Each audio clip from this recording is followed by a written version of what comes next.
Hello everyone, welcome to Crystal IQ knowledge. इस video में हम पढ़ेंगे class 12 contemporary world politics book का chapter 5 security in the contemporary world का part 2।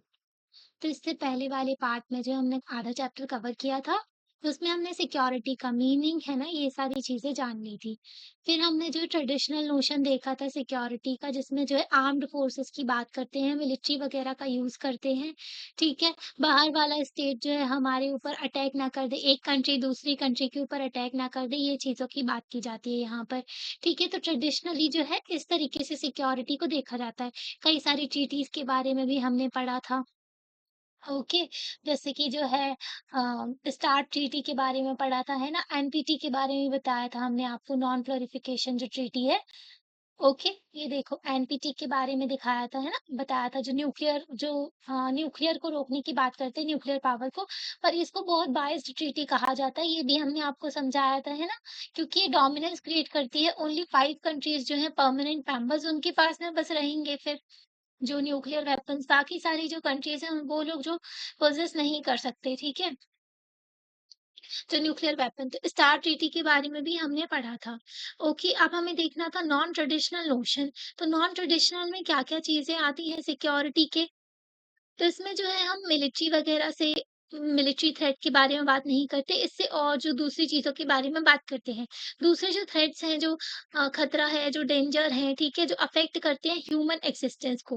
Okay, तो इसमें हम क्वेश्चन करते हैं, जो ट्रेडिशनली जो चीज़ें मान के आ रहे हैं हम सिक्योरिटी से रिलेटेड, क्वेश्चन करते हैं 3 एलिमेंट जो सिक्योरिटी के हैं, ठीक है? व्हाट इज़ बीइंग सिक्योर्ड, किसको बचाना है, ठीक है?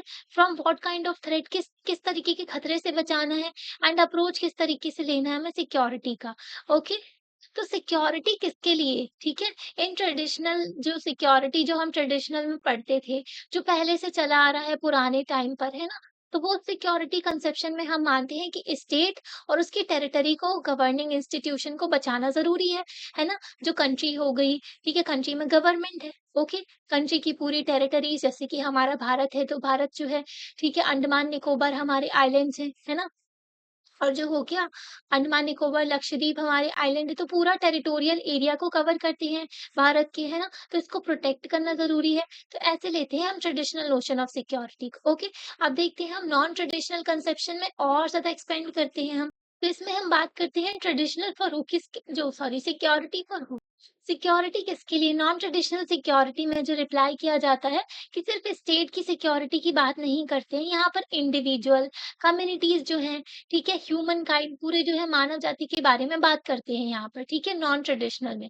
ट्रेडिशनल में हम सिर्फ स्टेट वगैरह की बात करते हैं, इंस्टीट्यूशंस की बात करते हैं। ओके, नॉन ट्रेडिशनल व्यू जो है सिक्योरिटी को ह्यूमन सिक्योरिटी की तरह देखते हैं, या फिर ग्लोबल सिक्योरिटी की तरह देखते हैं। ह्यूमन सिक्योरिटी क्या है? ह्यूमन सिक्योरिटी है लोगों का प्रोटेक्ट करना। ओके, स्टेट के प्रोटेक्शन से ज़्यादा जो है लोगों का प्रोटेक्शन इम्पोर्टेंट होता है। Human security and state security जो होता है, तो इसको सेम तरीके से देखा जाता है। ओके, ह्यूमन सिक्योरिटी और स्टेट सिक्योरिटी को। बट सिक्योर स्टेट जो होता है, उसकी वजह से जो है ऑटोमेटिकली सिक्योर पीपल नहीं हो पाते हैं। ओके, ऐसा नहीं है कि स्टेट जो है एक अच्छा सिक्योर है, ठीक है? तो इसका मतलब ये नहीं कि वहाँ के लोग भी बहुत ही ज़्यादा सिक्योर हैं, अच्छे से रह रहे हैं, वहाँ पर सभी लोगों की ज़िंदगी अच्छी है। तो ठीक है, तो अपने सिटीज़न्स को हमने फॉरेन अटैक से तो बचा लिया, ठीक है? बाहर का कोई भी आपके देश में अटैक नहीं करेगा, तो उससे हमने अपने नागरिकों को बचा लिया, ठीक है?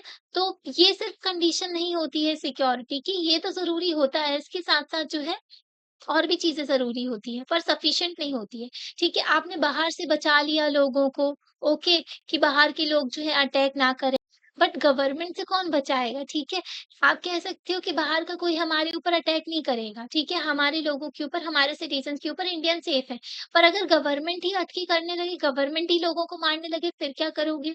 है ना? जैसे चाइना की गवर्नमेंट के खिलाफ चाइना में कोई भी कुछ भी नहीं बोल सकता। अगर उनकी गवर्नमेंट के खिलाफ कुछ बोलते हो, तो वो लोग जो है फिर उठा लेते हैं उनको, ठीक है?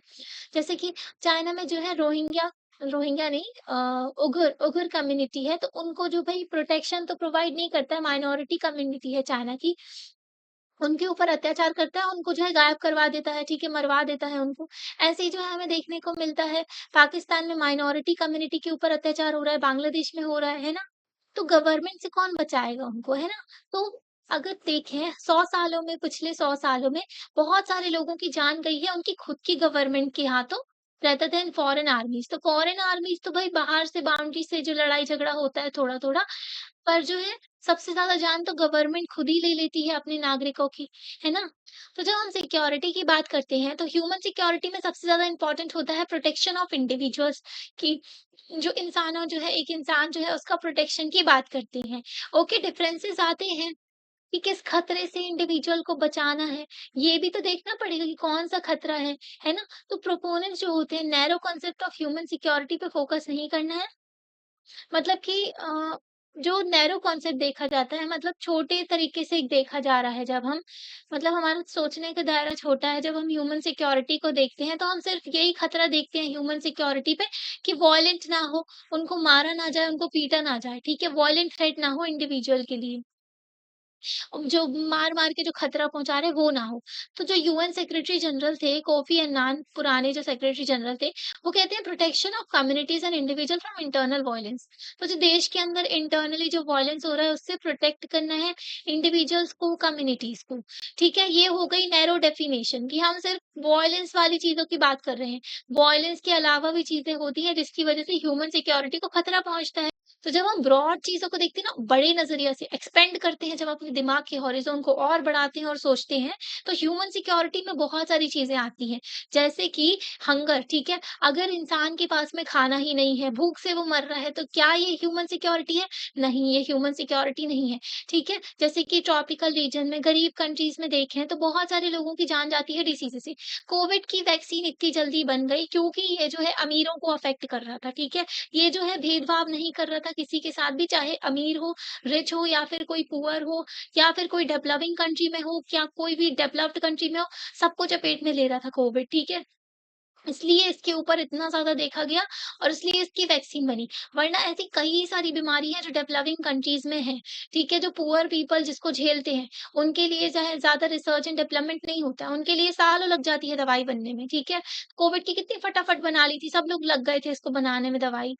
तो वही बात है कि डिसीज़ से भी प्रोटेक्शन होना ज़रूरी है, ठीक है? नेचुरल डिज़ास्टर्स होते हैं, तो गवर्नमेंट भी जो है पता चल रहा है बहुत बड़े-बड़े जो है हाइड्रो पावर प्रोजेक्ट लगा रही है पहाड़ी इलाकों में, जहाँ पर अर्थक्वेक वग़ैरह आ रहे हैं, है ना? तो यहाँ नेचुरल डिज़ास्टर्स हो सकते हैं, जिसको ह्यूमन मेड भी कहते हैं, ह्यूमन इंड्यूस्ड भी कहते हैं, ठीक है?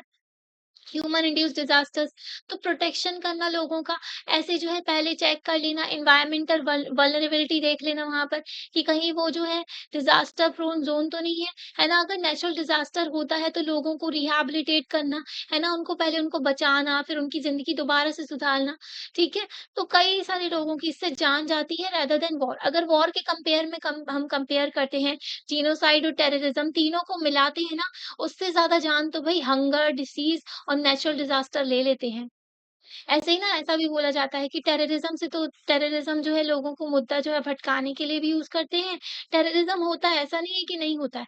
पर हर साल जो है रोड एक्सीडेंट से हमारे देश में बहुत सारे लोगों की जान जाती है, ठीक है? जो नॉन कम्युनिकेबल डिसीज़ेज़ हैं उससे भी बहुत सारे लोगों की जान जाती है। नॉन कम्युनिकेबल डिसीज़ेज़ जो एक इंसान से दूसरे इंसान में ट्रांसमिट नहीं होती हैं, ठीक है? जैसे कोविड है, एक से दूसरे में ट्रांसमिट हो रहा था, ठीक है? दूसरे में पहुँच रहा था वो वायरस, इसलिए उसको कम्युनिकेबल डिसीज़ कहेंगे। नॉन कम्युनिकेबल डिसीज़ जैसे कि ओबेसिटी हो गया, ठीक है? कैंसर हो गया, है ना?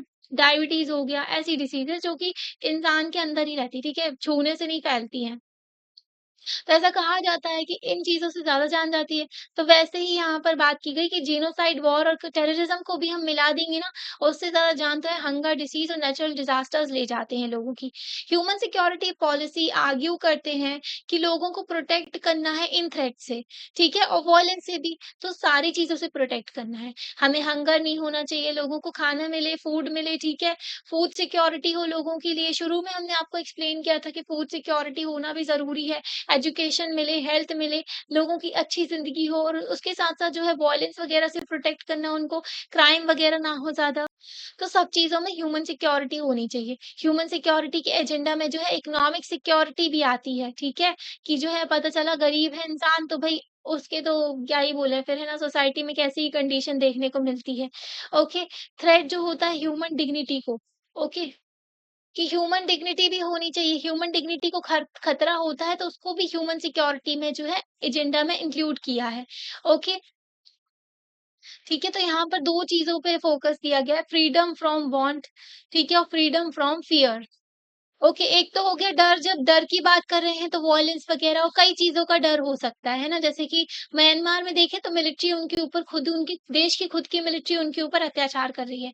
तो उनको फ्रीडम से भी मतलब फ़ियर है ना वहाँ पर भी, ठीक है? डर बना हुआ है, तो डर से आज़ादी, ठीक है? लोगों को डर ना लगे, ओके?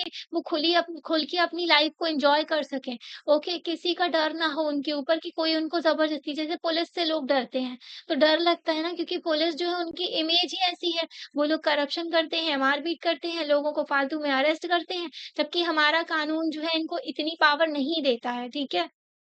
हमारा संविधान इनको इतनी पावर नहीं देता। पुलिस को फ्रेंडली होना चाहिए लोगों के, है ना? तो फ्रीडम फ्रॉम फियर, तो डर से आज़ादी होनी चाहिए, फ्रीडम फ्रॉम वांट, ठीक है? अपने पास खाना ही नहीं है, ठीक है? चीज़ें ही नहीं है जिससे अपन अच्छी ज़िंदगी जी सकें, तो हमेशा यही लगा रहेगा कि ये चाहिए, वो चाहिए, है ना? जो दिहाड़ी में काम करते हैं रोज़, तो वो सोचते हैं अगर काम नहीं मिला तो शाम की रोटी कैसे खाएँगे, है ना? 2 वक़्त का खाना कैसे खिलाएँगे अपनी फैमिली को, ओके? तो फ्रीडम फ्रॉम वांट, तो वांट से भी आपको आज़ादी मिले, ठीक है? जब इंसान का पेट भरा होता है ना, तब वो दोबारा दूसरी चीज़ों के बारे में सोच पाता है।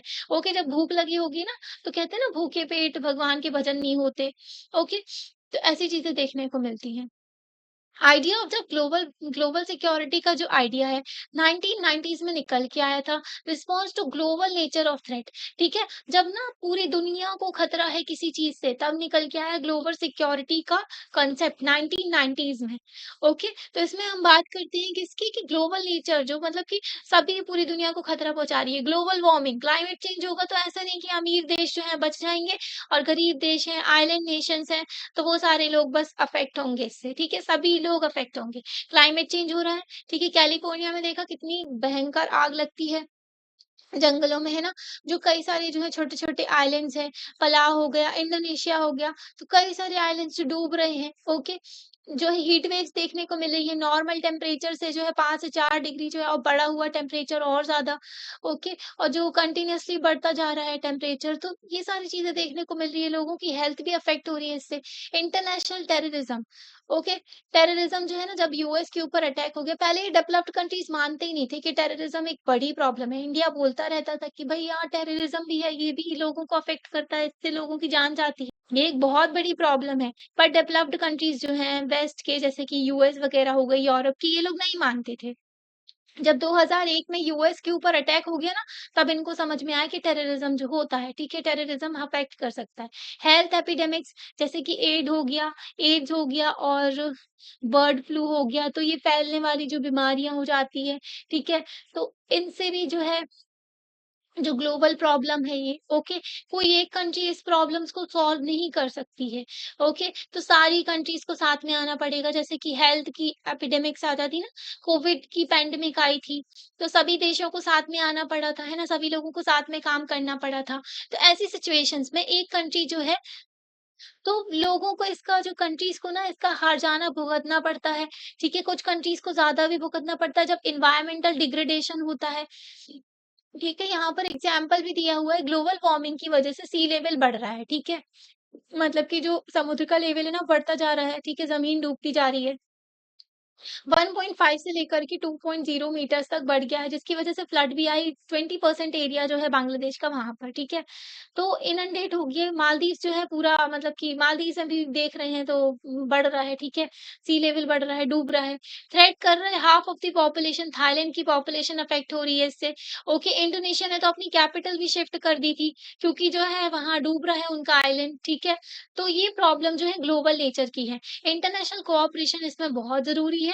भले ही ये बहुत ही ज़्यादा डिफ़िकल्ट है, इसको अचीव ना कर पाएँ, फिर भी जो है इंटरनेशनली सारी कंट्रीज़ को साथ में आना चाहिए, ओके?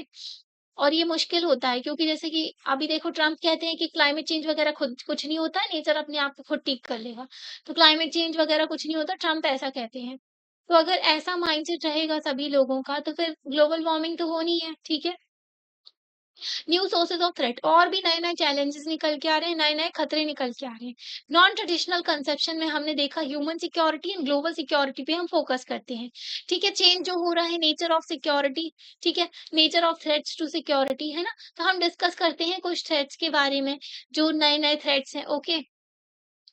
तो टेररिज्म का मतलब होता है पॉलिटिकल वायलेंस जो कि टारगेट करता है सिविलियंस को deliberately and indiscriminately.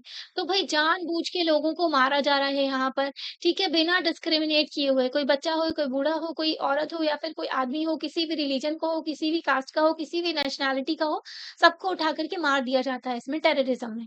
Okay, international terrorism जो है इसमें इन्वॉल्व होते हैं सिटीजन, और किसी टेरिटरी की बात की जाती है, मोर देन वन कंट्री। तो इंटरनेशनल टेररिज्म में जो है कई सारी कंट्रीज इन्वॉल्व हो सकती हैं। ठीक है, जैसे इस्लामिक स्टेट और जो चल रहा था आईएसआईएस का टेररिज्म का चल रहा था ना ग्रुप, तो इराक जो ईरान वो वाले एरिया में चल रहा था, ओके, तो इनको थोड़ा-थोड़ा एलिमिनेट किया गया। ओके, तो ये जो है किसी को भी अफेक्ट कर सकते हैं, कहीं से भी ऑपरेट कर सकते हैं। टेररिस्ट भी जो है आजकल टेक्नोलॉजी का भरपूर यूज़ कर रहे हैं, ठीक है? तो बिल्कुल अंडरमाइन नहीं करना चाहिए अपने दुश्मन को। ठीक है? टेररिस्ट जो हैं, वो चेंज करते हैं पॉलिटिकल कॉन्टेक्स्ट, ठीक है? और कंडीशन जो भी चल रही है, ठीक है? अगर उनको पसंद नहीं आती है यहाँ की पॉलिटिकल कंडीशन वगैरह, तो उसको चेंज करते हैं वो। ओके, बाय थ्रेट जो है खतरे का यूज़ करते हैं, फ़ोर्स का यूज़ करते हैं, ब्लास्ट वगैरह करते हैं, ज़माने भर की तो उनकी टैक्टिक्स होती है, ठीक है? सुसाइड बॉम्बर्स भी होते हैं, लोग अपने आप को जाकर के उड़ा देते हैं, ठीक है? सिविलियंस को टारगेट करते हैं ये लोग, ओके? डराने के लिए लोगों को पब्लिक में, ओके, और जो लोग जब डर जाते हैं, लोग दुखी हो जाते हैं, ठीक है? उनकी अनहैप्पीनेस जो होती है उसको यूज़ करते हैं पब्लिक की वेपन की तरह, नेशनल गवर्नमेंट और पार्टीज़ जो भी कॉन्फ्लिक्ट में होती है उससे, ठीक है? जैसे नहीं हाईजैक कर लेते हैं वो लोग, फिर जो है बोलते हैं कि हमारे ये जो टेररिस्ट भाई-बहन हैं जो उनके, तो उनको बोलते हैं कि रिहा करो ये वो। तो उसको जो है वेपन की तरह यूज़ करते हैं ये लोग। अटैक कर लेंगे, सब लोग कब्ज़े में कर लेंगे और फिर बोलेंगे कि इसको रिहा करो इस टेररिस्ट को। है ना? तो क्लासिक केसेस ऑफ टेररिज्म का देखने को मिलता है जिसमें हाईजैकिंग की जाती है प्लेन्स की। है ना? एयरप्लेन जो है उनको कैप्चर कर लेते हैं, पूरा हाईजैक कर लेते हैं। प्लांटिंग बॉम्ब्स इन ट्रेन्स वगैरह हो गया, कैफ़े हो गया, मार्केट हो गया, क्राउडेड प्लेसेस जहाँ पर बहुत सारे लोग जाते हैं, वहाँ पर जो है ये लोग क्या करते हैं बॉम्ब वगैरह लगा देते हैं। नहीं, हमारे यहाँ भी हुआ था ताज होटल में, है ना? हमारे देश में भी पार्लियामेंट में भी अटैक किया था। सिंस टू 11 सितंबर 2001 में जो टेररिस्ट अटैक हुआ था अमेरिका में वर्ल्ड ट्रेड सेंटर में, ओके? तो अदर गवर्नमेंट और पब्लिक जो है, उनको ध्यान आ गया टेररिज्म में। पहले ये लोग मानते नहीं थे उतना। तो टेररिज्म जो है, उसके बारे में फिर लोगों को समझ में आया। टेररिज्म कोई नई बात तो है नहीं, ओके? पास्ट में भी ना कई सारे टेरर अटैक देखने को मिले हैं, मिडल ईस्ट में, यूरोप में, लैटिन अमेरिका में, साउथ एशिया में। ओके, तो ये पर्टिकुलर आइडियोलॉजी रहती है और ये लोग भी मोटिवेट करते हैं, जो नए-नए बच्चे होते हैं, ठीक है? जो नहीं टीनेजर्स होते हैं, उनको टारगेट करते हैं क्योंकि जो है उनको मैनिपुलेट करना ईज़ी होता है। ओके, जब आप देखोगे ना आर्मी, एयर फोर्स, नेवी, इन सब में जो है जब किसी भी एग्ज़ाम वग़ैरह में भी देख लो तो कम ऐज के लोगों को लिया जाता है, ओके? क्योंकि उनको जो है फिर उनको उसी तरीके से उनको ढाला जाता है उनको, क्योंकि वो लोग जो है लर्न करने की कैपेसिटी होती है उनमें। बाद में जो है लोग जो है अपनी आइडियोलॉजी को लेकर के सीखना बंद कर देते हैं धीरे-धीरे करके, ओके? तो ऐसा देखा गया है लोगों में। ह्यूमन सिक्योरिटी जो है इसके बारे में बात करें तो 3 टाइप्स में देखी जाती है। फर्स्ट टाइप जो होती है पॉलिटिकल राइट्स में, जब हम बात करते हैं पॉलिटिकल राइट्स में, जैसे फ्रीडम ऑफ स्पीच इन जो एक्सप्रेशन होता है, असेंबल होना कहीं भी, ओके? जैसे कि प्रोटेस्ट की बात की जाती है। ओके, हमारे जो है फंडामेंटल राइट्स भी हैं, हमको freedom of speech and expression first का ए, है ना? 19 के फर्स्ट का ए। फंडामेंटल राइट है हमारे पास, बोलने का अधिकार है, अपने व्यूज़ रखने का अधिकार है, गवर्नमेंट को क्रिटिसाइज़ करने का अधिकार है, इन्फॉर्मेशन लेने का अधिकार है ना? दूसरी कंट्रीज़ में ऐसा नहीं होता है, ठीक है? जैसे कि चाइना में देख लो, वहाँ पर अलाउ नहीं है, ओके? गवर्नमेंट के खिलाफ आप नहीं बोल सकते, वहाँ पर freedom of speech and expression में बहुत रिस्ट्रिक्शंस हैं। जब अंग्रेज़ हमारे देश पे रूल किया करते थे, तो वो लोग जो है हमारे देश के लोग अगर उनके खिलाफ कुछ भी बोलते थे तो उनको जेल में भर देते थे, है ना? सेकंड टाइप जो है इकोनॉमिक एंड सोशल राइट की बात करते हैं, ओके? थर्ड टाइप में जो है राइट्स ऑफ कोलोनाइज्ड पीपल और एथनिक इंडिजीनियस माइनॉरिटीज। तो जिनके ऊपर जो है कॉलोनी बना करके रखा था उनके राइट्स की बात करते हैं। ठीक है, एथनिक और इंडिजीनियस जो माइनॉरिटीज है उनके राइट्स के बारे में बात करते हैं। तो इस पे जो है एग्रीमेंट तो होता है कि बातचीत की जाती है, पर कोई भी स्पेसिफिक ऐसा एग्रीमेंट नहीं है कैसे राइट्स इनको देने हैं और कैसे राइट्स को यूनिवर्सल बनाना है। ठीक है, जो सभी लोगों के लिए अवेलेबल हो, यूनिवर्सल ह्यूमन राइट्स, है ना। ना ही कोई इंटरनेशनल कम्युनिटी जो है तो तब क्या किया जाए जब इंटरनेशनल कम मतलब कि जब राइट्स का वायलेशन हो तो इंटरनेशनल कम्युनिटी क्या करे? यहाँ पर देखो एक पिक्चर दी गई है। ये इंसान जो है भूखा यहाँ पर पड़ा हुआ है, ठीक है? गरीब सा सा देखने देखने से ही पता चल रहा है। तो ही डज़न्ट एक्जिस्ट, मतलब वो लोगों के लिए एक्जिस्ट ही नहीं करता। देखो कितने अच्छे से इग्नोर करके सब लोग जा रहे हैं, है ना? हमारे देश में भी ऐसे सीन देखने को मिलते हैं कई सारे। न्यूज़पेपर में आता है। सिंस द 1990s से देखें डेवलपमेंट्स हुए इराक ने क्या किया, जो है इन्वेज़न कर दिया था कुवैत में। कुवैत छोटू सी कंट्री है, ठीक है? ऐसे ट्रायंगल जैसी है। तो इराक के नीचे है कुवैत, तो कुवैत के ऊपर अटैक कर दिया था। ओके, जीनोसाइड हुआ था रावंडा में। रावंडा में जो है बहुत सारे लोगों को मारा गया था। इंडोनेशिया की मिलिट्री ने किलिंग की थी ईस्ट तिमोर में, ठीक है? ईस्ट तिमोर जो है कंट्री है, तो वहाँ पर लोगों को मारा था, ठीक है? तो डिबेट हुआ कि क्या यूएन जो है उसको इंटरवेन करना चाहिए, ह्यूमन राइट अब्यूज़ को रोकना चाहिए, ठीक है? यूएन कोई काम का है नहीं, बताएँ तो। मतलब इतना कुछ हो रहा है ना वर्ल्ड में, कुछ नहीं करते ये लोग। ठीक है? जो पावरफुल कंट्री है उनके खिलाफ तो आप कुछ बोल ही नहीं सकते, है ना? चाइना के खिलाफ कोई कुछ बोल सकता है, चाइना वीटो कर देगा, है ना? वहाँ पर भी तो ह्यूमन राइट्स का अब्यूज़ होता है, इतने सारे लोगों की जान जाती है। पाकिस्तान में देखो वहाँ पर तो चाइना पाकिस्तान को बचा लेता है वीटो करके, ओके। म्यांमार में इतने सालों से जो है वहाँ पर अत्याचार हो रहा है रोहिंग्यास के ऊपर, ठीक है? तो वो हमारे देश में घुस रहे हैं, कहीं बांग्लादेश में घुस रहे हैं, कहीं दूसरी कंट्रीज़ में जाकर के घुस रहे हैं, ठीक है? तो उनके लिए कौन बोल दिया, है ना? तो तो ऐसा बोला जाता है कि कुछ आर्ग्यू करते हैं कि यूएन चार्टर जो है, यूएन का जो संविधान है उसमें लिखा गया है कि इंटरनेशनल कम्युनिटी जो है हथियार उठा सकती है ताकि डिफेंस कर सके ह्यूमन राइट्स का। ओके, कुछ लोग बोलते हैं कि नेशनल इंटरेस्ट जो है पावरफुल स्टेट का, वो डिटरमाइन करता है कि कब ह्यूमन राइट्स वायलेशन हो रहे हैं और कब जो है यूएन को जो है एक्ट करना है। मतलब जो P5 मेंबर्स हैं, परमानेंट 5 मेंबर्स, उनके इंटरेस्ट ही मैटर करते हैं बेसिकली, अगर हम इंटरनेशनल लेवल पे बात करें, ठीक है? जो 5 मेंबर्स हैं, US, UK, Russia, China, France. जब इनके इंटरेस्ट को खतरा होगा ना तभी जो है इंटरनेशनल कम्युनिटी जो जिसको यूएन कहा जा रहा है, तो यूएन जो है हथियार वगैरह उठाएगा, ठीक है? और फिर जो है ह्यूमन राइट्स वायलेशन के खिलाफ बोलेंगे, ठीक है? जैसे जो है इराक ने जब कुवैत के ऊपर हमला किया था, ठीक है? इन्वेजन किया था, तब यूएस भी आ गए थे क्योंकि यूएस का वहाँ पर इंटरेस्ट था। वरना ज़माने भर में ह्यूमन राइट्स वायलेशन हो रहे हैं, ये लोग नहीं आते हैं। ग्लोबल पॉवर्टी की बात करें, ग्लोबली जो इतने सारे गरीब लोग हैं, तो ये एक और जो है सोर्स ऑफ इनसिक्योरिटी है। ओके, गरीबी देखने को मिली है। वर्ल्ड पॉपुलेशन जो है 760 करोड़ की बात की गई है, वैसे तो 8 बिलियन है, ओके। 8 बिलियन हो चुकी है वर्ल्ड की पॉपुलेशन, हमारे देश में 1.4 बिलियन है। ओके, तो grow nearly 1000 crore, middle of the 21st century में 1000 करोड़ बढ़ गई। Okay, half of the world की जो पॉपुलेशन है, जो ग्रोथ हो रही है, 6 कंट्रीज़ में सबसे ज़्यादा ग्रोथ देखने को मिल रही है पॉपुलेशन की। India, China, Pakistan, Nigeria, Bangladesh, Indonesia, ठीक है? Among the world's poorest country, जो सबसे अगर पुअरेस्ट कंट्री में बात करें, तो पॉपुलेशन जहाँ पर जो ट्रिपल हो रही है, नेक्स्ट 50 इयर्स में ट्रिपल हो जाएगी। ओके, गरीब कंट्रीज़ में पॉपुलेशन बढ़ रही है। पता है ज अमीर लोग जो हैं थोड़ा कम बच्चे वगैरह देखना, है ना? हेल्थ वगैरह में ध्यान करना, पैसे कमा रहे हैं, ये सब चीज़ों में लगे रहते हैं। गरीब लोगों में बच्चे ज़्यादा होते हैं, वो ये भी सोचते हैं कि जितने ज़्यादा लोग होंगे उतना ज़्यादा काम में हाथ हाथ बटेगा। तो ऐसी भी थोड़ी वो होती है, ठीक है? लोगों की माइंडसेट जब एजुकेटेड होने लगती है ना फैमिलीज़, तो वो जितना पाल सकते हैं उतने ही लोगों को जन्म देते हैं। मतलब वो होता है ना कि खर्चा भी बढ़ जाता है, फिर एजुकेशन वगैरह इतनी महँगाई है, तो ये सारी चीज़ों को भी देखते हैं। तो यूपी, बिहार साइड बात करें तो वहाँ पर पॉपुलेशन की ग्रोथ हो रही है। हमारे सदर्न इंडियन की बात करें तो वहाँ पर जो है पॉपुलेशन की कम हो रही है, ठीक है? ग्रोथ वहाँ पर पॉपुलेशन बूढ़ी हो रही है। ऐसे ही जो है डेवलपिंग और डेवलप्ड कंट्री में देखने को मिलता है। डेवलपिंग कंट्री में जो है पॉपुलेशन बढ़ रही है, डेवलप्ड कंट्री की बात करें तो वहाँ पर पॉपुलेशन घट रही है। ओके, जो जापान हो गए, साउथ कोरिया हो गए, ठीक है? इटली हो गए, तो ये लोग जो है परेशान हैं क्योंकि इनकी पॉपुलेशन जो है रुकी हुई है, ठीक है? बढ़ नहीं रही है, ऊपर से बूढ़ी भी हो रही है। ओके, तो कई सारी रिच कंट्री है, वहां पर पॉपुलेशन कम होती हुई दिख रही है। High per capita income and low population growth make rich state, और जो रिच सोशल ग्रुप होते हैं और ज्यादा रिच। मतलब कि देखो, पॉपुलेशन कम है, ओके, और ये लोग अमीर हो रहे हैं। कैपिटा इनकम, जो पर कैपिटा इनकम है, जैसे कि अगर हमारे देश की बात करें तो 3.5 ट्रिलियन जीडीपी आप मानो, ठीक है? तो 3.5 ट्रिलियन, तो इस 3.5 ट्रिलियन जो है इसको सारे लोगों पे बाँट दो, तो पर कैपिटा इनकम जो है सबके हिस्से में आ जाएगी, ओके? ऐसी चीज़ें देखी जाती है।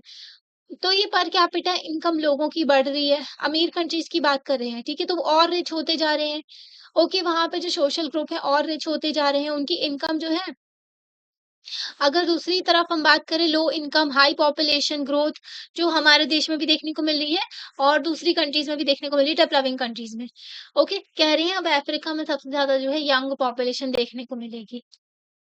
ठीक है, तो यहाँ पर जो है, तो गरीब जो है और गरीब होते जा रहे हैं, पुअर स्टेट में जो है पुअर ग्रुप और पुअर होते जा रहे हैं, पॉपुलेशन बढ़ रही है यहाँ पर, है ना? और जो है पर कैपिटा इनकम इनकी कम है। तो ग्लोबली ना ये डिस्पैरिटी देखने को मिल रही है। एक जगह जो है बहुत रिच जो है रिच होते जा रहे हैं, ठीक है? कुछ रीजन जो अच्छे खासे डेवलप हैं, कुछ रीजन अच्छे से डेवलप नहीं देखने को मिलते हैं। तो कंट्रीब्यूट कर रहा है गैप जो नॉर्दर्न एंड सदर्न कंट्रीज में, ठीक है? नॉर्दर्न जो है अमीर माना जाता है, जो यूएस हो गए, कनाडा हो गए, वेस्ट की जो कंट्रीज है यूरोप की, तो इनको जो है ग्लोबल नॉर्थ कहा जाता है, बाकी की जो डेवलपिंग कंट्रीज है उनको साउथ कहा जाता है, ग्लोबल साउथ।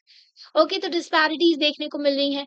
साउथ की बात करें तो यहाँ पर भी डिस्पैरिटीज़ देखने को मिल रही है। कुछ कंट्रीज़ जो हैं अच्छी-खासी, मतलब कि थोड़ा बहुत अपने आप को मैनेज कर रहे हैं और पॉपुलेशन ग्रोथ को स्लो कर रहे हैं और रेज़ कर रहे हैं अपने लोगों की इनकम, पर वो फेल हो रहे हैं इन सब चीज़ों में। मतलब दूसरी जो कंट्रीज़ हैं वो फेल हो रही हैं। जैसे इंडिया, चाइना जो है वो डेवलपिंग कंट्री, चाइना डेवलपिंग है नहीं वैसे, है ना? अच्छा खासा ग्रोथ रेट है उनका, अच्छी खासी डेवलप है, इंफ्रास्ट्रक्चर में सबसे हाई, रिसर्च एंड डेवलपमेंट नहीं, वो तो रिवर्स इंजीनियरिंग करते हैं, ठीक है? तो मतलब पर कैपिटा इनकम भी बहुत हाई है और अपने आप को डेवलपिंग कहता है, ठीक है? तो इंडिया की बात करें तो हम अपने लोगों को फिर भी थोड़ा बहुत सस्टेन कर रही है गवर्नमेंट, है ना? बाकी दूसरी कंट्रीज़ की, अफ्रीकन कंट्रीज़ की बात करें तो वहाँ पर लूट-पाट मची देखने को मिलती है। ओके, अथॉरिटेरियन रूल देखने को मिलता है। फॉर एग्ज़ाम्पल जो मोस्ट ऑफ द वर्ल्ड की आर्म्ड कॉन्फ्लिक्ट वगैरह होते हैं ना, मतलब जो है आर्मी वगैरह ने coup कर लिया, गवर्नमेंट को हटा कर के कब्ज़ा कर लिया, तो ये सब जो है सब-सहारन अफ्रीका में देखने को मिलता है। अफ्रीकन रीजन में बहुत देखने को मिलता है। एक बार जो है कोई पावर में आ गया तो वो अपनी पावर को छोड़ना ही नहीं चाहता है, ठीक है? पुअरेस्ट रीजन है वर्ल्ड का सब-सहारन अफ्रीका, ठीक है? 21st सेंचुरी में जो है ज़्यादा से ज़्यादा जो लोग हैं, उनकी जान जाएगी इस रीजन में ही, ठीक है? रेस्ट ऑफ द वर्ल्ड की अगर पूरा कंबाइन कर दें, पूरे वर्ल्ड को भी, बाकी के वर्ल्ड को, तो अगर कंपेयर करते हैं तो सबसे ज़्यादा जान जो है इन लोगों की जाती है, ठीक है? मतलब जाएगी भी। यहाँ पर देखने को मिलती है गरीबी वगैरह भी बहुत ज़्यादा। लाइफ एक्सपेक्टेंसी जो है, जो लाइफ एक्सपेक्टेंसी कि लोग कितना जीते हैं, ठीक है? सब सहारन अफ्रीका में देखो सिर्फ 40 साल लोग जीते हैं, okay? Nearly all the societies जिसमें एवरेज लाइफ एक्सपेक्टेंसी देखने को मिलती है 70 साल, और पर्सनल इनकम जो है $1 बस, सॉरी, $1000 जो दिखाया गया है। 1975 में जो है लाइफ लाइफ एक्सपेक्टेंसी जो एवरेज इनकम जो थी इनकी, क्यूबा में जो है 70 थी, श्रीलंका में 80, ओके? इनकी जो इनकम भी बताई गई है कि कितना एक इंसान कमाता था। ब्राज़ील और लीबियंस, तो इनके बारे में स्वीडन की बात करें, देखो नंबर ऑफ बेबीज़ इनकी डेथ होती है, 1000 में देखा जाता है, ओके? तो यहाँ पर ना 3 बच्चों की बस जान जाती है 1000 में, ठीक है? डेवलप्ड कंट्रीज़ की बात करें सिर्फ 1 जो है 100 में। इंडियन सबकॉन्टिनेंट में 1 की जान जाती है 7 में से, ठीक है? तो देख रहे हो कितना गैप देखने को मिला। अफ्रीका में 1 इन 5, ठीक है? तो इन्फेंट का यहाँ पर बताया गया है। तो ऐसे ही हल्का-सा डेटा दिया गया आपको गैप दिखाने के लिए कि कितना ज़्यादा गैप देखने को मिलता है। पॉवर्टी जो है, गरीबी जो है साउथ में, वो जो है बहुत, उसकी वज़ह से बहुत ज़्यादा माइग्रेशन होता है। जब एक जगह से दूसरे, मतलब कि जब ना गरीबी बहुत ज़्यादा बढ़ रही है, नहीं काम के लिए लोग ना रूरल एरिया से अर्बन एरिया की तरफ माइग्रेट करते हैं, है ना? तो यहाँ पर ना कई सारे जो माइग्रेंट वर्कर्स आते हैं, नॉर्थ इंडिया से साउथ इंडिया में भी लोग काम करने के लिए जाते हैं। जो डेवलपिंग कंट्रीज़ होती हैं, वहाँ से डेवलप्ड कंट्रीज़ की ओर जाते हैं लोग ताकि अच्छी ज़िंदगी मिल सके। काम के लिए, पढ़ाई के लिए, तो ये सब माइग्रेशन देखने को मिलता है। बेटर लाइफ़ के लिए, ठीक है, बेटर इकोनॉमिक अपॉर्च्युनिटीज़ के लिए, काम वगैरह के लिए जो है नॉर्थ में जाते हैं, ठीक है? मतलब वेस्टर्न कंट्रीज़ में। तो इसकी वजह से इंटरनेशनल पॉलिटिकल फ्रिक्शन भी देखने को मिल रहा है। ना कई सारे लोग इल्लीगली एंटर करने की कोशिश करते हैं दूसरे देशों में, अमीर कंट्रीज़ में। तो इंटरनेशनल लॉ भी बनाए गए, कानून बनाए गए ताकि जो है डिफरेंस कर सके जो माइग्रेंट्स हैं, जो कि अ जो कि खुद से अपनी मर्ज़ी से अपनी जो देश को छोड़ कर के आए हैं ताकि उनकी ज़िंदगी अच्छी हो सके, है ना? कई रीज़न से। और रिफ्यूजी वो होते हैं कि भाग कर आए हैं, उनको आना नहीं था इस देश में, पर क्या करते जान का खतरा था इसलिए भागना पड़ा। जैसे म्यांमार से रोहिंग्यास को भागना पड़ रहा है, ओके? तो जैसे कि तालिबान के रूल की वज़ह से जो है अफ़गानिस्तान से लोग भाग रहे थे, ओके? पर उसने वो भी बंद करवा दिया, ओके? तो यहाँ पर जो है नेचुरल डिज़ास्टर, वॉर या फिर उनको मारा जा रहा है, इसकी वजह से वो भाग कर के आते हैं तो उनको रिफ्यूजी कहते हैं। स्टेट्स जो हैं जनरली ना एक्सेप्ट करते हैं रिफ्यूजीज़ को, बट वो लोग एक्सेप्ट नहीं करते हैं माइग्रेंट्स को। ओके, तो व्हाइल रिफ्यूजी जो हैं छोड़ देंगे जो कंट्री ऑफ ओरिजिन को, मतलब कि जो रिफ्यूजी जो है मतलब कि अपने देश के अंदर ही एक एरिया में उनको मारा जा रहा था, तो वो दूसरे एरिया में जाकर के रहने लगे। तो इनको इंटरनली डिस्प्लेस्ड पीपल कहा जाता है। ओके, नेशनल बॉर्डर्स के अंदर ही रहते हैं। फॉर एग्ज़ाम्पल कश्मीरी पंडित्स को जो है कश्मीर में जो है वॉयलेंस हो रहा था, उनको मारा जा रहा था 1990s में, तो वो डिस्प्लेस्ड हो गए, उनको मजबूरी में अपना घर छोड़ के दूसरे रीजन में सेटल होने पड़ा। तो इसको इंटरनली डिस्प्लेस्ड कम्युनिटी बोलते हैं। वर्ल्ड में जो रिफ्यूजी टैलीज़ है तो उसको देखते हैं, तो परफेक्टली अगर देखें तो जो वॉर्स हैं, कॉन्फ्लिक्ट वगैरह हैं, जो मार-पीट हो रहा है, ठीक है? साउथ में तो उसकी वज़ह से मिलियंस ऑफ रिफ्यूजी 1 मिलियन में 10 लाख होता है, ठीक है? तो कई सारे लाखों जो रिफ्यूजी हैं, तो सेफ हेवन के लिए इधर-उधर जाते हैं, ओके, अपना घर-बार छोड़ के जाते हैं। 1990 से 1975 तक जो 70 स्टेट्स हैं, वो इन्वॉल्व थे 93 वॉर में, मतलब कि 70 कंट्रीज़ जो हैं। ओके, तो ये लोग जो है वॉर वगैरह में इन्वॉल्व थे जिसकी वजह से है 55 लैक्स जो लोग हैं इनकी जान गई थी। As a result individual families और जो है इस टाइम पर जो कम्युनिटीज़ वगैरह उनको फ़ोर्स हो गए थे वो लोग माइग्रेट करने के लिए। ओके, क्योंकि डर था वॉयलेंस का, है ना? डर की वजह से, ठीक है? डिस्ट्रक्शन की वजह से उनका घर-बार सब बर्बाद हो रहा था। जब रशिया-यूक्रेन वॉर हो रही थी तो यूक्रेन से भी बहुत सारे लोग बाहर निकले थे। ओके, एनवायरनमेंट का भी डिस्ट्रक्शन होता है, जहाँ पर वॉर होती है ना, वहाँ पर सारी चीज़ें खराब हो जाती हैं। ओके, कभी भी अटैक हो सकता है, एजुकेशन वगैरह तो मिल नहीं सकती, हेल्थ की सर्विस सब खराब हो जाती है। ओके, इकोनॉमी कहाँ से बूस्ट करेगी, काम-काज, धंधा सब कुछ ठप पड़ जाता है ना? जो मार्केट वगैरह सब क्लोज़ रहते हैं, तो सोचो जब कमाएँगे नहीं, कुछ नहीं चलेगा, तो लोग वहाँ पर इन्वेस्टमेंट भी नहीं करते हैं। ओके, तो देश का डेवलपमेंट जो है गड्ढे में चला जाता है। अगर हम कोरिलेशन देखें वॉर में और रिफ्यूजी माइग्रेशन में, तो इसमें हमें पता चलता है 1990s का जो दिखाया गया है यहाँ पर कि 60 रिफ्यूजी जो मतलब कि 60 में से जो 3 रिफ्यूजीज़ हैं, वो इंटरनल आर्म्ड कॉन्फ्लिक्ट की वजह से निकले हैं। यहाँ पर देखो रिफ्यूजी इन द वर्ल्ड 2017 का दिया गया है। तो डिस्प्लेस्ड पीपल तो यूरोप में देखें 16%, 11% Asia and Pacific, 30% Africa, 26% middle east और अफ्रीका वाला रीजन अनस्टेबल रहता है बहुत ज़्यादा। ओके, तो हेल्थ एपिडेमिक के बारे में बताया है यहाँ पर। एचआईवी और एड्स जो है और बर्ड फ्लू हो गया, ठीक है? और severely acute respiratory syndrome SARS हो गया, ठीक है? सार्स कोव 2 ही जो है कोविड का वायरस था। ओके। कोव जो 2 है, इसका पहले वाला भी था जो कि मिडल ईस्ट में देखने को मिला था, सेकंड वाला जो है कोविड पैंडेमिक था। ओके, तो ये जो है बहुत ज़्यादा फैला माइग्रेशन की वज़ह से। कोविड-19 जो है क्यों फैला? Migration, tourism, business, military operation in सब चीज़ों क्योंकि ह्यूमन इधर से उधर जाते हैं ना जब ये सारी चीज़ें फैलती हैं। एचआईवी और एड्स जो है सेक्सुअली ट्रांसमिटेड डिसीज़ है ये तो। एचआईवी जो है वायरस है, ओके, और एड्स जो है डिसीज़ है। इसकी दवाई नहीं बन पाती है, पता है आपको? क्योंकि जो है वायरस का चेंजिंग नेचर होता है। आज जो है हमने इसकी दवाई बनाई, पता चला दूसरे दिन जो है ये वायरस बदल गया, ओके? तो मतलब कुछ ना कुछ ये अपने अंदर में चेंज कर लेता है, इसलिए जो है कोविड-19 की वैक्सीन बनाने में बहुत डिफ़िकल्टीज़ हो रही थी। तो एक कॉमन चीज़ ढूँढ के बनानी पड़ती है इसकी वैक्सीन वग़ैरह, है ना? तो जो है टूरिज़्म वग़ैरह तो लोग इधर से उधर ट्रैवल कर रहे थे, इसलिए तो कोविड बहुत जल्दी फैल गया वर्ल्ड में, है ना? एक कंट्री की सक्सेस और फेलियर जो है लिमिट हो जाती है जब डिसीज़ वग़ैरह फैलती है, इन्फेक्शंस वग़ैरह होते हैं। जब देश में जो है कोविड फैल रहा था, तो चाइना ने मैन्युफैक्चरिंग हब जो है, तो लोगों को समझ में आया था क्योंकि चाइना ने जो है क्या किया था, हर चीज़ को लॉकडाउन कर दिया था, बंद कर दिया था। तो सारी चीज़ों की सप्लाई रुक गई थी। देश में जो है कई सारे जो पार्ट्स हैं वहाँ पर कमी आ गई थी, जैसे कि गाड़ियों की सर्विस हो गई या फिर कुछ मैन्युफैक्चरिंग हो रही है। हर चीज़ में जो है चाइना का सप्लाई होता था माल, ठीक है? तो वहाँ पर लॉकडाउन लगा तो वर्ल्ड में जो है बहुत प्रॉब्लम आ गई थी। लोगों को समझ में आया कि भई चाइना के ऊपर सारी डिपेंडेंसी नहीं रख सकते हैं। फिर चाइना प्लस वन स्ट्रैटेजी लाई गई। कि चाइना में ठीक है अपना प्लांट लगाओ पर दूसरी कंट्री में भी लगाएँगे। ओके, ताकि जो है सप्लाई चेन का डिस्ट्रप्शन ना हो। तो इसकी वज़ह से अगर डिसीज़ वग़ैरह फैलती है तो हर चीज़ लिमिट हो जाती है देश के अंदर, है ना? ओके, अगर एक कंट्री इस चीज़ को कंट्रोल नहीं कर पाती है तो दूसरी कंट्री में जो है ये सारी चीज़ें फैल जाती हैं। जैसे चाइना जो है कोविड को जो है वुहान से निकला था ना, तभी तो डोनाल्ड ट्रम्प इसको वुहान वायरस, चाइनीज़ वायरस कहते हैं। ओके, तो वहाँ पर जो है ये काउंटर नहीं कर पाया था, टैकल नहीं कर पाया था। ओके, जो वायरस को कोविड पैंडेमिक को जो है रोक नहीं पाया था ये, तो वो फैलती गई और उसकी वजह से दूसरी कंट्रीज़ में भी ये सारी चीज़ें फैलती गईं। 2003 में एस्टिमेट किया गया था कि 4 करोड़ जो लोग हैं इन्फेक्टेड हैं एचआईवी और एड्स से वर्ल्ड वाइड। 2/3 जो है इसमें अफ्रीका में देखने को मिलती है, half of the south Asia में देखने को मिलते हैं। ठीक है, बाकी के इन नॉर्थ अमेरिका जो है अदर इंडस्ट्रियलाइज़्ड जो कंट्री है जहाँ पर अच्छी खासी इंडस्ट्रीज़ वगैरह हैं, तो वहाँ पर ड्रग थेरेपीज़ लाई गई ताकि जो है डेथ वगैरह कम हो गई जिससे एचआईवी और एड्स की लेट 1990s में। बट ये जो ट्रीटमेंट है बहुत ज़्यादा एक्सपेंसिव है।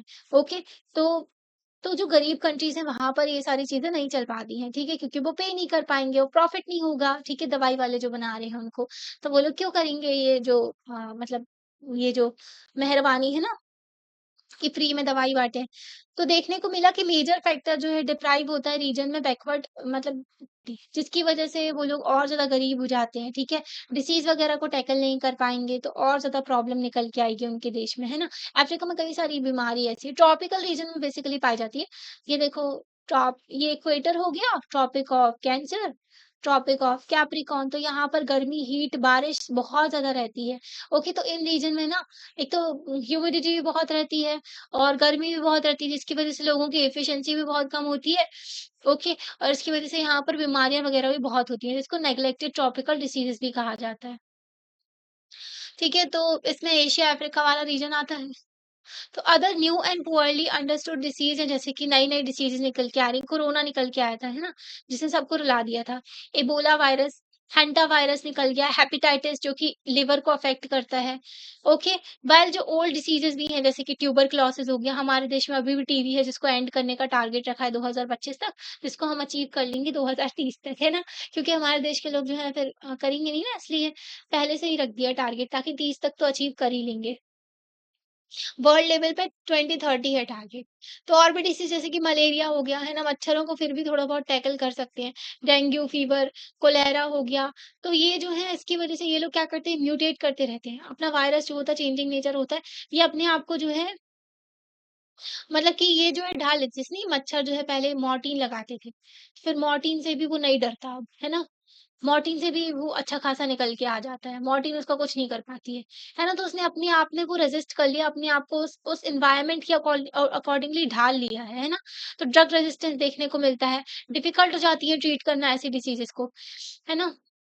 टाइम के साथ-साथ जो है ये जो मच्छर वग़ैरह ये सब जो है ना जीव-जंतु ये भी अपने आप में चेंजेस कर लेते हैं, है ना? जैसे अब एक्सट्रीम क्लाइमेट होता जा रहा है ना, तो क्रॉप्स वग़ैरह भी इसको झेलने वाली जो क्रॉप्स हैं वो बच जाएँगी, बाकी सब रह जाएँगी, है ना? मतलब चली जाएँगी, जो नहीं उगा पाएँगे उनको। तो जो क्रॉप्स बच जाएँगी वो अपने आप में चेंजेस कर लेंगी, ताकि जो है वो कंडीशन के जो सिचुएशन है, जैसा टेम्परेचर है उस अकॉर्डिंगली ढल जाए। तो ऐसे ही होता है, ये जो डिसीज़ेज़ वग़ैरह होती है, डेंगू भी मच्छर से होता है। ओके, तो ये अपने आप को ढाल लेते हैं उसके हिसाब से, है ना? तो और तगड़े बन जाते हैं। एपिडेमिक्स जो है एनिमल्स में भी देखने को मिलती है जिसका इकोनॉमिक इफ़ेक्ट भी होता है। ओके, तो लेट 1990s में ब्रिटेन जो है लॉस्ट बिलियंस ऑफ डॉलर्स तो मतलब बिलियंस ऑफ डॉलर्स का नुकसान हो गया था इनको क्योंकि जो है वहाँ पर मैड काउ डिसीज़ फैल गई थी। ओके, और बर्ड फ्लू होता है ना बहुत सारे बर्ड्स की ये लोग जान ले लेते हैं। ओके, तो जिसकी वज़ह से अब ये लोग ये सारी चीज़ें खाते भी हैं ना, नॉन वेजिटेरियन होते हैं, ये लोग सप्लाई करते हैं ये सारी चीज़ें, तो इनको जो है नुकसान हो गया था। ओके, अब तो जो है जानवरों को ज़माने भर की जो है एंटीबायोटिक्स और कई सारी जो है दी दवाइयाँ दी जाती हैं, तो उनके अंदर भी डिसीज़ हो जाता है, फिर उनको जो है मार दिया जाता है, ये सब एक्सपोर्ट करते हैं, जो इनका मीट वग़ैरह और फिर वो लोग सब लोग खाते हैं, तो उनको और ज़्यादा नई-नई बीमारियाँ निकल के आ रही हैं।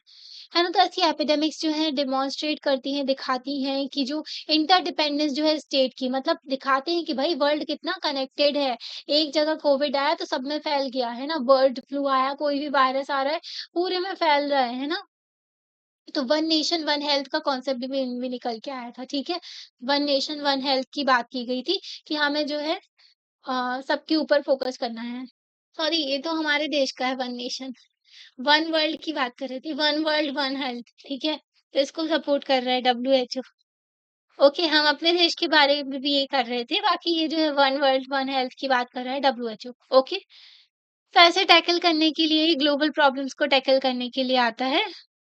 तो जो इंटरडिपेंडेंस दिखाता है कि अब जो है बॉर्डरलेस हो गया है एकदम, अगर देखें चीज़ों को तो इंटरनेशनल कोऑपरेशन की ज़रूरत है इन चीज़ों को टैकल करने के लिए। एक्सपेंशन जो हो रहा है कॉन्सेप्ट का सिक्योरिटी का, इसका मतलब ये नहीं कि हम किसी भी तरीके की डिसीज़ या फिर जो प्रॉब्लम हो रही है, उसको हम सिक्योरिटी के अंदर इंक्लूड कर लें, है ना? अगर हम ऐसा करते भी हैं, तो कॉन्सेप्ट ऑफ सिक्योरिटी जो है अपना जो जो उसका मेन जो चीज़ है ना, वो लूज़ कर देगा, ओके? एवरीथिंग जो है, वो सिक्योरिटी का इश्यू बन जाएगा, हर चीज़ सिक्योरिटी का इश्यू नहीं होता है, ओके? अगर किसी को जो क्वालिफ़ाई करना है सिक्योरिटी प्रॉब्लम के लिए कि जिसको हम कहें कि ये सिक्योरिटी प्रॉब्लम है, ओके? तो उसके लिए इश्यू जो है उसको शेयर करना पड़ेगा मिनिमम कॉमन क्राइटेरिया। ठीक है, तो सिक्योरिटी के लिए भी एक क्राइटेरिया रखा गया है। जैसे कि वो थ्रेटन कर रहा है वेरी एक्सिस्टेंस, ओके, स्टेट और या फिर ग्रुप ऑफ पीपल को जो उनकी लाइफ को ही थ्रेट कर रहा है, कि ये ऐसी चीज़ आ गई है जिसकी वजह से जैसे कि टेररिज्म है। टेररिज्म की वजह से सब कुछ अफेक्ट हो रहा है, टेररिज्म की वजह से स्टेट को भी खतरा है, इंडिविजुअल पर्सन को भी खतरा है, कम्युनिटी को भी खतरा है। ओके? जो है प्रिसाइज़ होना चाहिए नेचर में जो कि थ्रेट जो खतरा है उसकी बात की गई। फॉर एग्ज़ाम्पल मालदीव्स की बात करें तो मालदीव्स जो है उसको फ़ील हुआ कि ग्लोबल वार्मिंग जो है बिग पार्ट उसकी टेरिटरी का जो है डूबता जा रहा है, ओके? मतलब इसकी सी लेवल बढ़ रहा है, तो मालदीव जो है पानी के अंदर डूबता जा रहा है। इसका जो है पानी में डूबता जा रहा है इसका पोर्शन, तो ये छोटा-सा बचेगा फिर, ओके? तो वैसे ही जो है यहाँ पर देखने को मिला कंट्री जैसे कि साउथ अफ्रीकन रीजन में यहाँ पर एचआईवी एड्स जो है जिसकी वज़ह से जो सीवियस सीरियस थ्रेट देखने को मिला, खतरा देखने को मिल रहा है। ओके, तो हर 6 में से 1 इंसान को जो है ये डिसीज़ देखने को मिलती है। ऐसे ही हर 3 में से 1 इंसान को जो है बोट्सवाना में भी ये डिसीज़ देखने को मिली है। तो बोट्सवाना में और ज़्यादा वर्स्ट कंडीशन देखने को मिली है। 1994 में जो है, जो तुत्सी ट्राइब है रवांडा की, तो उन्होंने ना थ्रेट फेस किया। नियरली 5 लाख जो पीपल थे, उनकी जान चली गई। हुतू ट्राइब जो है, उन्होंने मारा इनको। ठीक है? मतलब जो ये यहाँ पर ट्राइबल कॉन्फ्लिक्ट हो गया, हुतू ट्राइब ने जो है तुत्सी ट्राइब को मारा, ठीक है? तो 5 लाख लोगों की जान चली गई इससे, ठीक है? तो ये भी जो देखने को मिला नॉन ट्रेडिशनल कंसेप्शन जो है सोसाइटी का, इसमें जो है ट्रेडिशनल कंसेप्शन ऑफ सोसाइटी की तरह ही है, पर इसमें जो है वेरी करती हैं चीज़ें अकॉर्डिंग टू लोकल कॉन्टेक्स्ट, तो लोकल चीज़ें भी देखी जाती हैं इसमें, उससे जो है चीज़ें चेंज हो जाती हैं। अब देखते हैं हम कोऑपरेटिव सिक्योरिटी का कंसेप्ट। तो जो नॉन ट्रेडिशनल जो सिक्योरिटी के थ्रेट्स हैं, जो खतरे हैं, उनसे डील करने के लिए हमको जो है मिलिट्री कन्फ्रंटेशन की ज़रूरत नहीं है, हमें उसके लिए कोऑपरेशन की ज़रूरत है। क्योंकि नॉन ट्रेडिशनल जो सिक्योरिटी के थ्रेट्स जो खतरे हैं, उसमें कई सारी चीज़ें जैसे कि डिसीज़ वगैरह आ गई, है ना? हेल्थ का इश्यूज़ आ रहा है वहाँ पर, तो दूसरी चीज़ें आ जाती हैं, तो इसमें जो है कोऑपरेशन की ज़रूरत पड़ती है। मिलिट्री फोर्सेस जो है उनका रोल हो सकता है कॉम्बैट करने में टेररिज्म को, ठीक है? ये एनफोर्स करने में ह्यूमन राइट्स को, तो मिलिट्री वगैरह का रोल यूज़ हो सकता है, जब हमें टेररिज्म को रोकना हो, ओके, उससे जो है खतरा उससे टैकल करना हो या फिर ह्यूमन राइट्स को लेकर के चलना है, तब जो है हम फ़ोर्स का यूज़ कर सकते हैं। यहाँ पर भी फ़ोर्स जो है पर जो है लिमिट होती है किस तरीके से जो फ़ोर्स का यूज़ करना है। बट डिफ़िकल्ट होता है कि जो किस तरीके के फ़ोर्स को यूज़ करें जो कि पॉवर्टी वग़ैरह को ख़त्म करे, पॉवर्टी से लोगों को निकाले, मैनेज कर सके माइग्रेशन को, रिफ्यूजी मूवमेंट को एंड कंट्रोल कर सके एपिडेमिक्स। तो इंडीड कई सारे सच है कि कई सारे केसेज़ में जो है मिलिट्री फ़ोर्सेस का यूज़ किया जाता है। अगर मिलिट्री फ़ोर्सेस का यूज़ किया जाएगा तो उससे चीज़ें और ज़्यादा वर्स हो जाएँगी, है ना? ख़राब हो जाएँगी। तो मोर इफेक्टिव ना और ज़्यादा इफेक्टिव चीज़ों के लिए एक स्ट्रैटेजी लानी होगी जिसमें इंटरनेशनल कोऑपरेशन हो। ओके, तो इंटरनेशनल कोऑपरेशन की बात करती है। कोऑपरेशन जो है बायलैटरल भी हो सकता है, 2 देशों के बीच में भी हो सकता है, रीजनल भी हो सकता है, 2 रीजन के बीच में भी हो सकता है, कॉन्टिनेंटल भी हो सकता है, 2 कॉन्टिनेंट के बीच में भी हो सकता है। और ग्लोबल लेवल पे हो सकता है कि सारी कंट्रीज़ जो है उस पे एग्री कर रही हैं। ओके, तो ये डिपेंड करता है नेचर ऑफ थ्रेट पे। कैसा थ्रेट है, कितना खतरा है, तो इस पे डिपेंड करता है। और विलिंगनेस भी कि कंट्रीज़ वगैरह चाहती भी हैं कोऑपरेट करना कि नहीं, वो रिस्पॉन्ड कर रही हैं कि नहीं। पता चला आ गए हैं क्लाइमेट मीटिंग के लिए, कोई कोई जो भरोसा ही नहीं कर रहा क्लाइमेट चेंज पे, कोई आना ही नहीं चाहता, है ना? तो कोऑपरेटिव सिक्योरिटी जो है इसमें इन्वॉल्व करते हैं वैरायटी ऑफ अदर्स प्लेयर। ठीक है, इसमें कई सारे प्लेयर्स आ जाते हैं। इसमें नेशनल, इंटरनेशनल दोनों आ जाते हैं। इंटरनेशनल इंटरनेशनल ऑर्गेनाइजेशन जैसे कि यूनाइटेड नेशंस हो गए, वर्ल्ड हेल्थ ऑर्गेनाइजेशंस हो गई, डब्ल्यूएमएफ सॉरी आईएमएफ हो गए और वर्ल्ड बैंक हो गए। नॉन गवर्नमेंटल ऑर्गेनाइजेशन भी इसमें आ जाती हैं, जैसे कि Amnesty International, Red Cross, private foundations आ गई, चैरिटीज़ हो गई और religious organisation, trade union association, social and development organisation. तो ये सारी आ गई। बिज़नेस कोऑपरेशन, ग्रेट पर्सनैलिटीज़, है ना? तो सब कुछ इन्वॉल्व हो जाते हैं इसमें। मदर टेरेसा, नेल्सन मंडेला ये सब। कोऑपरेटिव सिक्योरिटी जो है इसमें ना यूज़ करते हैं फ़ोर्स का एज़ अ लास्ट रिसॉर्ट, मतलब कि जब सारे रास्ते बंद हो गए तब जो है आप जो है फ़ोर्स का यूज़ कर सकते हो। तो इंटरनेशनल कम्युनिटी जो है सैंक्शन किया उन्होंने यूज़ ऑफ फ़ोर्स ताकि डील कर सके गवर्नमेंट जो किल कर रही थी, अपने ही लोगों को इग्नोर कर रही है, लोगों की जो प्रॉब्लम्स है उसको पॉपुलेशन को जो है जो पॉवर्टी डिसीज़ और जो तबाही से जो झेल रहे हैं, उनको अगर गवर्नमेंट जो है इग्नोर कर रही है, इन सारी चीज़ों को गवर्नमेंट जो है अपने ही लोगों को मार रही है, तब जो है इंटरनेशनल कम्युनिटी जो है बोलेगी कि जाओ भई फ़ोर्स का यूज़ करो और का इनको जो है टैकल करो। ओके? जैसे कि एग्री कर सकते हैं कि अगर वॉयलेंस का यूज़ किया जाता है इंटरनेशनल टेररिस्ट के अगेंस्ट, जो लोग जो हैं इन इंटरनेशनल टेररिस्ट को बढ़ावा देते हैं उनके अगेंस्ट, नॉन ट्रेडिशनल सिक्योरिटी जो है ज़्यादा बेटर होती है अगर हम यूज़ करते हैं फ़ोर्स को जो सैंक्शन की गई है एंड अप्लाई करते हैं कलेक्टिवली, मतलब कि इंटरनेशनल कम्युनिटी उसको कलेक्टिवली अप्लाई भी कर रही है, ठीक है? पहले तो अलाउ कर दिया, ठीक है भाई जाओ फ़ोर्स का यूज़ करो और फिर जो है इंटरनेशनल कम्युनिटी इसका यूज़ कर रही है, ओके रेदर देन जो है when individual country decides to use its own, ठीक है? मतलब कि यूएस ने क्या किया था यूनिलैटरली जो है इराक में जो है इन्वेजन कर दिया था क्योंकि इराक ने कुवैत के ऊपर कब्ज़ा कर दिया था। ओके, कुवैत को जो है क्योंकि यूएस का वहाँ पर इंटरेस्ट था क्योंकि जो है सद्दाम हुसैन ना तेल के कुएँ में आग लगा रहा था, है ना? तो यूएस को सस्ता तेल कैसे मिलता फिर? ओके, तो ऐसा नहीं होना चाहिए कि एक कंट्री जाकर के खुद से सब कुछ कंट्रोल कर रही है। यहाँ पर इंटरनेशनल कम्युनिटी का सैंक्शन होना चाहिए कि हाँ भई, इन्होंने अलाउ किया है तो जाकर के कंट्रोल कर रहे हैं चीज़ों को। इंडिया की सिक्योरिटी स्ट्रैटेजी देखते हैं। इंडिया में ना ट्रेडिशनल मिलिट्री का भी यूज़ करते हैं और नॉन ट्रेडिशनल थ्रेट भी देखने को मिलते हैं सिक्योरिटी को, ओके, जो कि हमारे अंदर देश के अंदर भी हैं और बॉर्डर में भी देखने को मिलते हैं। ये सिक्योरिटी जो स्ट्रैटेजी है हमारे देश की 4 ब्रॉड कंपोनेंट्स आते हैं इसमें, जिसमें जो है कॉम्बिनेशन में टाइम टू टाइम जो है चीज़ें चेंज भी होती हैं। तो 4 कंपोनेंट है कि पहले तो अपनी मिलिट्री कैपेबिलिटीज़ को स्ट्रेंथन करो क्योंकि इंडिया ना कई सारे जो है कॉन्फ्लिक्ट झेल चुका है अपने नेबर्स के साथ में। ठीक है, पाकिस्तान जो है बार-बार हरकतें करता रहता है, चाइना भी करता रहता है, ठीक है, बार-बार जो है अपना एरिया बढ़ाने की कोशिश करता है, इंडिया का जो टेरिटरी को कैप्चर करने की कोशिश करता है। वैसे ही बांग्लादेश में भी अब इश्यू देखने को मिल रहा है। तो मिलिट्री कैपेबिलिटीज़ हमारा होना ज़रूरी है, डिफेंस में खर्चा करना ज़रूरी है क्योंकि हमारी सिक्योरिटी का मामला है। पाकिस्तान से देखिए 1947-48 में वॉर की, 1965 में अटैक किया, इसने 1971 में इश्यू हुआ, 1999 में हुआ। चाइना ने 1962 में किया, ठीक है? उसके बाद में डोकलाम स्टैंड ऑफ भी हुआ था, 2020 में गालवन क्लैश भी हुआ था, है ना? तो यहाँ पर लिखा नहीं है। Since it is surrounded by nuclear armed तो मतलब कि न्यूक्लियर आर्म्ड कंट्रीज़ से हम घिरे हुए हैं। चाइना के पास भी है, पाकिस्तान के पास भी है, ठीक है? दोनों के पास है न्यूक्लियर कंट्रीज़ जो साउथ एशियन रीजन में। तो इंडिया के पास भी होना चाहिए था न्यूक्लियर कैपेबिलिटी, है ना? क्योंकि वरना ये लोग हमारे सर पे नाचते रहते। तो इंडिया ने भी अपना जो है 1998 में जो न्यूक्लियर टेस्ट किया, जो कि जस्टिफाइड है इंडियन गवर्नमेंट के द्वारा, क्योंकि जो वो जस्टिफाई करते हैं, बोलते हैं सही है इंडिया के पास में होना चाहिए। भई हमारी मजबूरी है वरना ऐसे पड़ोसी होंगे तो हमारी जीवन ही खतरे में पड़ जाना है ना? तो इंडिया ने फर्स्ट किया था न्यूक्लियर डिवाइस 1974 में जिसको ऑपरेशन स्माइलिंग बुद्धा कहा गया था। 1998 में ऑपरेशन शक्ति के तहत जो है इंडिया जो है एक न्यूक्लियर पावर कंट्री बन गया था।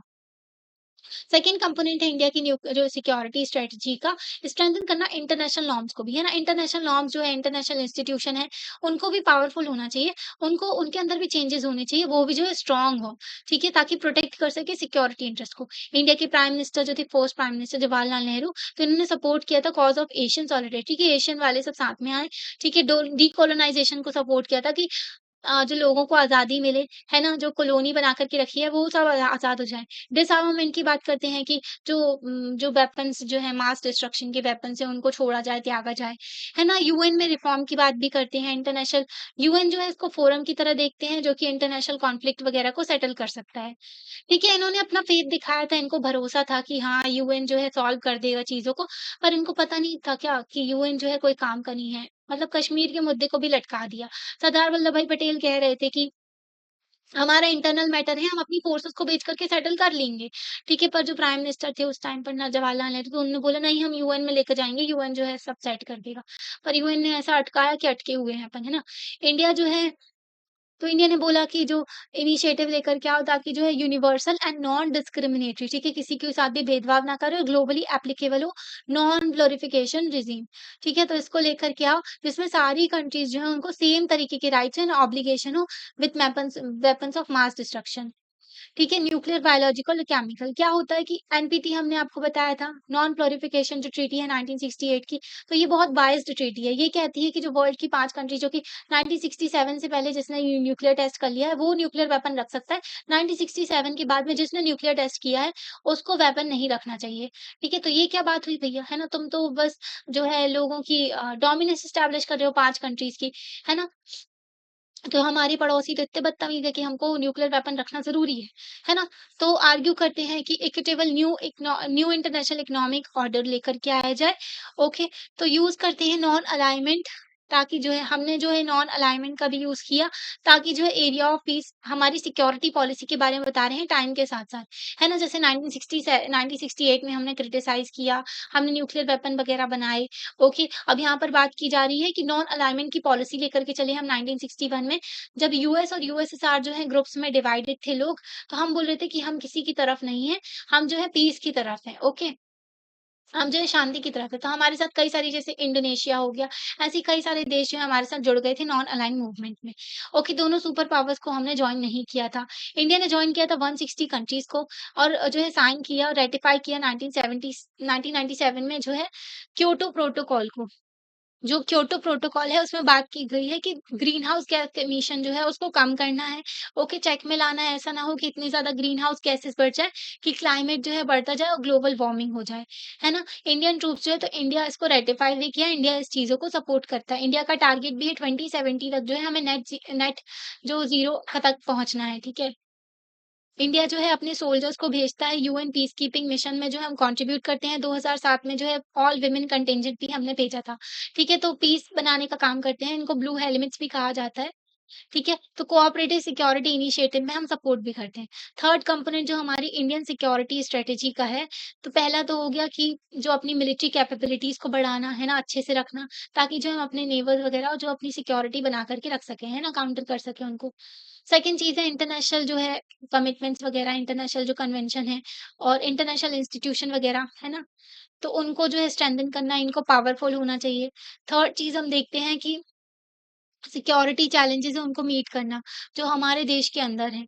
सेवरल मिलिटेंट ग्रुप जो हैं, कई सारे मिलिटेंट ग्रुप हैं जो गवर्नमेंट के अगेंस्ट जो है प्रोटेस्ट करते हैं, अपने हथियार प्रोटेस्ट ऐसे नहीं, हथियार वगैरह उठा कर के वॉयलेंस वगैरह करके, ठीक है? तो कई सारे एरिया जैसे कि नागालैंड, मिज़ोरम, पंजाब, कश्मीर, तो यहाँ पर देखने को मिला है टाइम टू टाइम जो है, जो ये अलग होने की बात करते हैं। अलगाववाद की जो सेपरेटिस्ट टेंडेंसी निकल के आती है, यहाँ पर सेपरेट होने की बात करते हैं, ठीक है? भारत को तोड़ने की बात करते हैं। तो इन चीज़ों को टैकल करना देश के अंदर, ओके। इंडिया ने ट्राई किया है कि हम अपने नेशनल यूनिटी को बना के रखें, अपनी एकजुटता को बना कर के रखें। डेमोक्रेटिक पॉलिटिकल सिस्टम है हमारे देश में, जो कि अलाउ करता है डिफरेंट पॉलिटिकल कम्युनिटीज़ जो हैं, डिफरेंट कम्युनिटीज़ हैं, अलग-अलग ग्रुप हैं, वो अपनी एन्जॉय कर सकते हैं अपनी सारी जो राइट्स को और उसके साथ-साथ उनकी प्रॉब्लम्स वगैरह का भी सॉल्व किया जाता है एंड पॉलिटिकल पावर भी दी जाती है लोगों को, है ना? इंक्लूसिव जो है हमारी अप्रोच रहती है, सारी कम्युनिटीज़, सारे रिलीजन, सारी कास्ट, हर एक जो लोग हैं हर एक सेक्शन जो है सोसाइटी को उसको साथ में लेकर के चलने की हमारी अप्रोच रहती है क्योंकि हमारा डेमोक्रेटिक सिस्टम है। हमारा जो है संविधान जो है सभी लोगों को समान अधिकार देता है। और फोर्थ चीज़ आती है फाइनली कि हम जो है इस तरीके से इंडिया डेवलप कर रहे हैं अपनी इकोनॉमी को कि हम जो बहुत सारे सिटीज़न्स जो हैं हमारे भारतीय के नागरिक हैं, तो उनको जो है पॉवर्टी से बाहर निकाला जाए, जो वो दुःख झेल रहे हैं उससे बाहर निकाला जाए। जो ह्यूज इकोनॉमिक इनइक्वालिटीज़ वो झेल रहे हैं कि कई लोग बहुत अमीर हैं, कई लोग बहुत गरीब हैं, इससे उनको बाहर निकाला जाए। ओके, और ये सारी चीज़ें जो हमारे देश में ना रहें, गरीबी, भुखमरी ये सब, है ना? अटेम्प्ट करते हैं कि हम जो मतलब कि जो अटेम्प्ट किया गया तो उसमें थोड़ा सक्सीड भी हुए हम, है ना?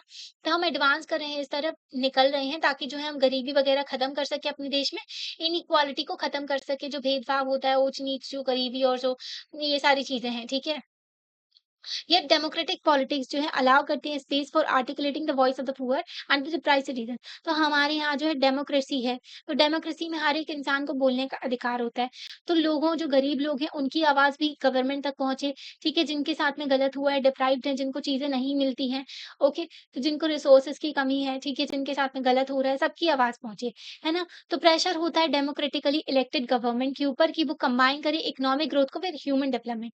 ऐसा ना हो कि सिर्फ़ इकोनॉमिक ग्रोथ बस होती रहे, है ना? इकोनॉमिक ग्रोथ क्या है? ठीक है, इकोनॉमिक ग्रोथ तो है भई अमीर लोग अगर जो है अच्छा खासा कमा रहे हैं, तो जीडीपी में कंट्रीब्यूट कर रहे हैं, तो जो है इकोनॉमिक ग्रोथ दिखने लगेगी। क्या गरीबों का डेवलपमेंट हो रहा है ना? क्या जो है हमारे यहाँ इनइक्वालिटीज़ कम हो रही हैं? तो ये भी देखना चाहिए। तो इकोनॉमिक ग्रोथ के साथ में जो हम ह्यूमन डेवलपमेंट पे भी फोकस करेंगे। ह्यूमन डेवलपमेंट में लोगों को अच्छी हेल्थ मिलनी चाहिए, ठीक है? एजुकेशन मिलनी चाहिए लोगों को अच्छी, ठीक है? स्किल डेवलपमेंट होना चाहिए। ताकि जो है प्रॉपर वो अपने देश में कंट्रीब्यूट कर सकें, वो सर्विसेज़ में जा सकें, अपने परिवार को आगे लेकर के चल सकें, ठीक है? तो किसी के ऊपर डिपेंडेंट ना रहें। तो डेमोक्रेसी सिर्फ़ पॉलिटिकल आइडियल नहीं है, ओके? डेमोक्रेसी की हाँ, पॉलिटिक्स में सभी लोगों को इक्वल समान अधिकार और बोलने का अधिकार और ज़माने भर के अधिकार दिए गए। सिर्फ़ पॉलिटिकल चीज़ों की बात नहीं की जाती, डेमोक्रेटिक गवर्नमेंट जो है इसको प्रोवाइड करना है ग्रेटर सिक्योरिटी, ठीक है?